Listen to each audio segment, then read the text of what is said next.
Hello people, welcome to my literature V blog. আবার যে গল্পের শেষ নিয়ে ফিরে আসলাম। দেবীপ্রসাদ চট্টোপাধ্যায়ের লেখা আমার অসম্ভব প্রিয় একটা বই, যে বইটা আমি অনেক দিন থেকে পড়ছি। আজকে প্রবাবলি এপিসোড 30। তো শুরু করি। গত ভিডিওতে আমরা কোনটুক পর্যন্ত পড়েছিলাম? গত ভিডিওতে আমরা সিন্দুর আর গঙ্গার কিনারায় এই অধ্যায়ের শেষ অংশটুকু পড়েছি। আজকে আমরা শুরু করব গ্রিসের গৌরব এই অধ্যায়টি দিয়ে। সো শুরু করি। প্রাচীন গ্রিস, কি অপরূপ গৌরবের সভ্যতা! গ্রিকদের কীর্তিকলাপের কথা বুঝি শত মুখে বলেও ফুরায় না। ছেনি আর হাতুড়ি হাতে সাদা পাথরের বুকে ওরা যেন প্রাণের স্পন্দন জাগিয়ে তুলতে পারত। এমনই আশ্চর্য ওদের মূর্তি গড়বার কায়দা। ওদের লেখা কবিতার বই আর নাটক পড়তে পড়তে আজকের দিনেও মানুষও মুগ্ধ হয়ে যায়। ওদের লেখা জ্ঞানের কথা পড়তে পড়তে আজকের দিনের পণ্ডিতেরাও অবাক হয়ে যান। আর বিজ্ঞানের বেলাতেও ওদের জুড়িদার খুবই কমই হয়েছে। এদিকে যুদ্ধ বলো, রাজনীতি বলো, ব্যবসা বলো, বাণিজ্য বলো, কোথাও ওরা পিছপা ছিল না। যুদ্ধে ওরা ট্রয়কে হারিয়ে প্রায় একেবারেই শেষ করে দিয়েছিল। পারস্য দেশ থেকে বিশাল সৈন্যবাহিনীর ঢেউ ওদের উপর বারবার আছড়ে পড়েছে, তবুও হটাতে পারেনি ওদের। সওদাগরিতেও ওদের সঙ্গে পাল্লা দেবে কে? ওদের সওদাগররা বড় বড় নৌকায় পাল খাটিয়ে কত দূর দেশ পর্যন্তই নয় পাড়ি দিতে পারত। আর রাজনীতি, গ্রিকরাই প্রথম দেখিয়ে দিল রাজাকে বাদ দিয়েও কেমন করে রাজত্ব চালানো যায়। গ্রিসের ছোট ছোট শহরগুলো কেমন করে শাসন করা হতো শুনলে অবাক হয়ে যাবে। শহরের সমস্ত বাসিন্দা জামায়াত হতো মাঠে বা হাট বাজারের পাশে, আর সেখানে সবাই মিলে সাব্যস্ত করত কেমন করে চালাতে হবে শহরটার শাসন। সাধারণ লোকের মত নিয়ে দেশের কাজ চালানোকে বলে গণতন্ত্র। গ্রিসের ছোট ছোট শহরগুলোতেই পৃথিবীর ইতিহাসে প্রথম গণতন্ত্রের পরিচয়। অথচ দেশটা সত্যি এমন কিছু সুজলা সুফলা নয়, বরং রুক্ষ অনুর্বর দেশ, পাহাড় আর পাথর আর কঠিন মাটি।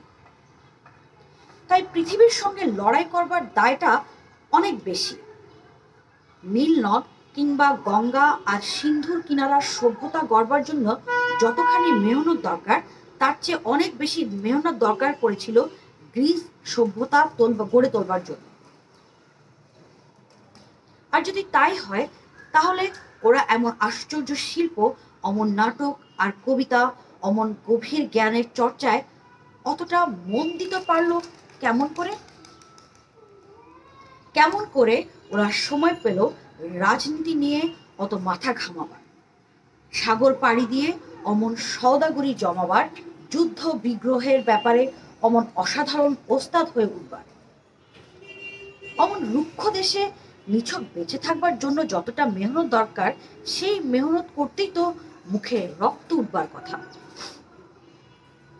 এইসব ভেবে চিনতে অনেকে বলেন, ওই গ্রিকরা সত্যিই বুঝি এক সৃষ্টি ছাড়া জাত ছিল। তাই অমন রুক্ষ দেশের বাসিন্দা হয়েও সভ্যতার যেটা সবচেয়ে সূক্ষ্ম, সবচেয়ে চোখ ধাঁধানো দিক, সেই দিকে কতই না মন দিতে পেরেছিল। হয়তো সত্যিই তাই, ওদের প্রতিভা সত্যিই ছিল অসামান্য। কেননা অমন রুক্ষ দেশের বাসিন্দা হয়েও ওরা এমন এক ব্যবস্থা করে নিয়েছিল, যার ফলে বাঁচবার জন্য যে মেহনতের দায়, তার একটুখানিও ওদের নিজেদের ঘাড়ে পড়ল না। ঘরকন্নার কাছ থেকে শুরু করে পশুপালন, হরেক রকম জিনিসপত্র তৈরি করা, এমনকি সেই জিনিসপত্রগুলো নিয়ে সওদাগরি করতে যাওয়া, কোনো কিছুর দায়ী ওরা নিজের ঘাড়ে নেয়নি। আর তাই আরো ঢালাও অবসর, সূক্ষ্ম আর শৌখিন ব্যাপারগুলোর দিকে অতখানি মন দিতে পারা। মেহনতের দায়টা তাহলে কাদের ঘাড়ে? অন্য একদল মানুষের ঘাড়ে। তারা গ্রিক নয়, তাদের নাম কৃতদাস। আর গ্রিকরা বলতো ওরা কৃতদাসরা, ঠিক মানুষ নয়, কিংবা মানুষ দু রকমের, এক হলো স্বাধীন গ্রিক, আরেক হলো কৃতদাস। গ্রিকদের মধ্যে একজন মস্ত বড় পণ্ডিত মশাই ছিলেন, তার নাম অ্যারিস্টটল। তিনি বলতেন কৃতদাসদের জন্মই হচ্ছে গতর খাটাবার জন্যে, শুধু মুখ বুঝে মেহনত করবার জন্যে। গ্রিকদের প্রতিভা সত্যি অসামান্য ছিল, কেননা ওদের আগ পর্যন্ত আর কোনো সভ্যতার বেলাতেই মেহনত করবার সমস্তটুকু দায় এমনভাবে কৃতদাসের ঘাড়ে চাপিয়ে দেওয়ার পথ বের হয়নি। তাই গ্রিকদের সমাজকে বলে দাস সমাজ। অথচ গ্রিকদের সভ্যতার কথা ভাবতে গেলে সত্যি ভুললে চলবে না ওই কৃতদাসদের কথা। ওদেরই কঙ্কাল দিয়ে গাঁথা হয়েছে অমন অপরূপ আর আশ্চর্য সভ্যতার ভিত্তি। সত্যি ভারী আশ্চর্য সভ্যতা এই গ্রিক সভ্যতা।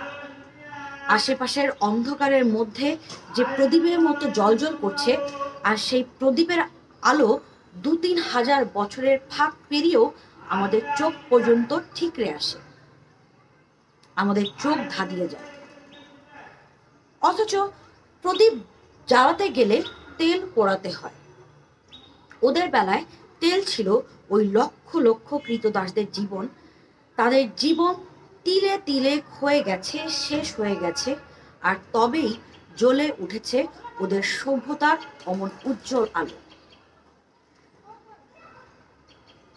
কিন্তু এত কৃতদাস ওরা জোটালো কোথা থেকে? মনে রাখতে হবে, এই রকম ব্যবস্থাকে পাকাপোক্ত করে নেবার জন্যই ওদের পক্ষে অনেক অনেক দিন সময় লেগেছিল। গ্রিকরা যখন অসভ্য অবস্থায় ছিল, তখন থেকেই একটা কাজে ওরা দারুণভাবে হাত পাকিয়েছিল।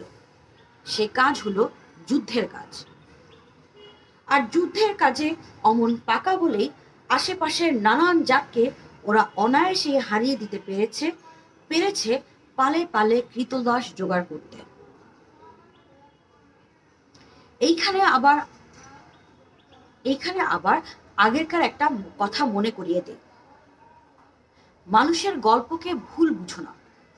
কৃতদাসদের মেহনতের উপর অমন নির্মমভাবে নির্ভর করেছিল বলেই গ্রিক সভ্যতাকে খাটো করতে যাওয়ার কোনো মানে হয় না।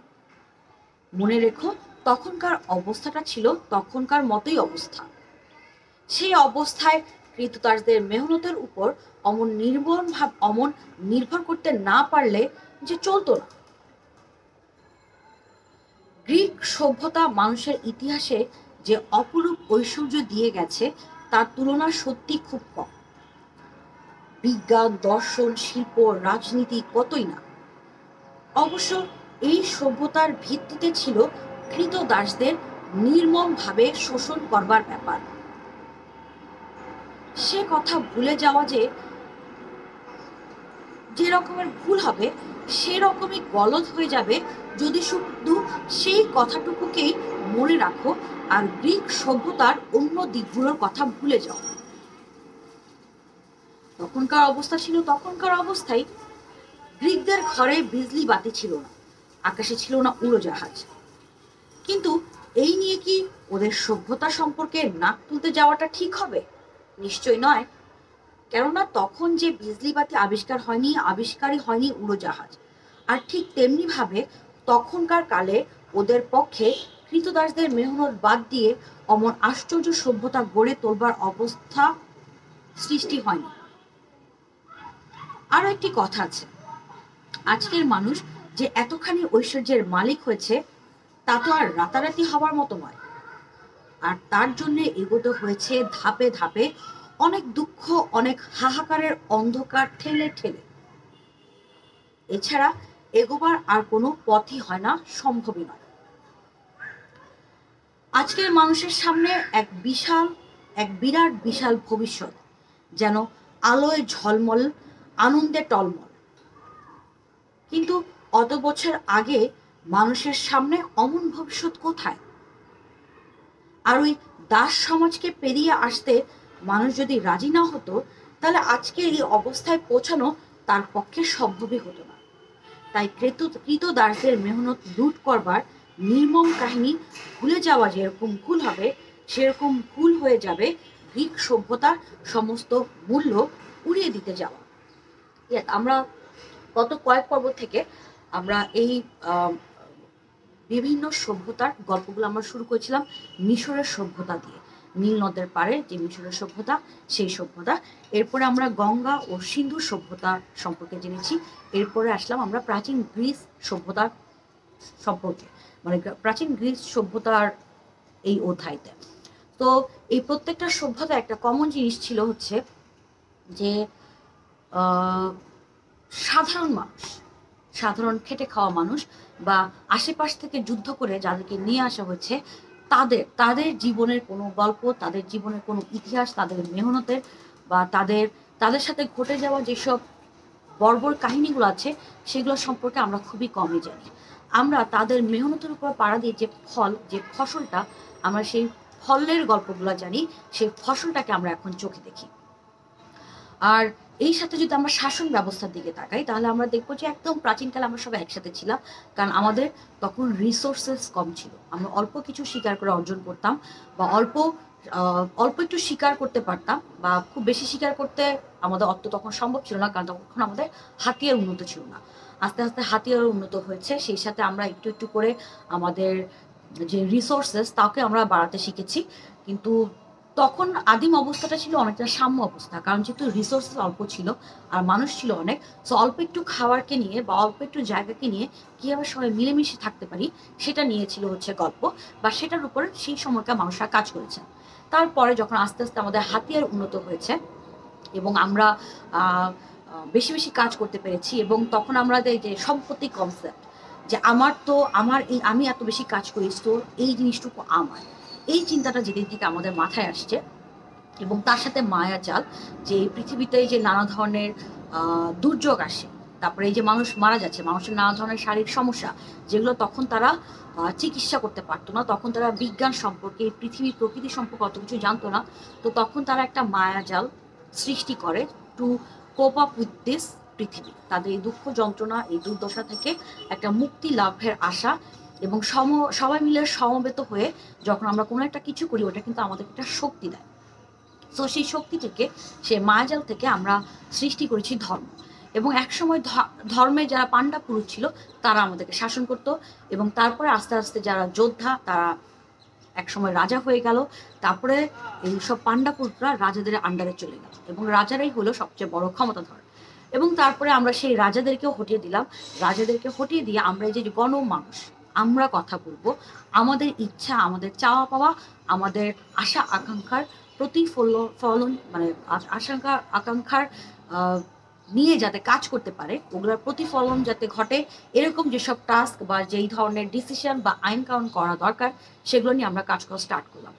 তো এগুলো আসলে তিল তিল করে গড়ে উঠেছে, এবং এই বইতেই বারবার করে বলা হয়েছে যে মানুষের ইতিহাসটা একই সাথে যেমন খুবই নির্মম, খুবই বর্বর, সেই সাথে ভয়ঙ্কর রকম সুন্দর, ভয়ঙ্কর রকম অ্যাডভেঞ্চারাস, অনেক চ্যালেঞ্জিং এবং অদ্ভুত ছিল। আমরা এখন এই যুগে এসে, এই যে আমি এখন এই ইট কাঠের জঙ্গলে, এই যে নন স্টপ ভেহিকেলের আওয়াজ আসছে, শুধু কাকের ডাক ছাড়া আর কোনো পাখির ডাক আপনি শুনতে পারবেন না।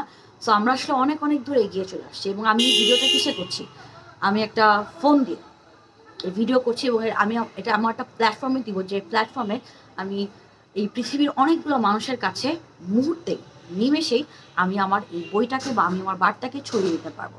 সো এটা অনেক অনেক সামনে এগিয়ে আসা, যেটা আসলে আগেকার দিনে সম্ভব ছিল না। সো এই আর কি। সো আপনাদের কাছে এই যে গল্পের শেষ নেই, কেমন লাগছে আমাকে জানাতে ভুলবেন না। আজকের মতো এখানেই বিদায়, সবাই ভালো থাকেন, টাটা।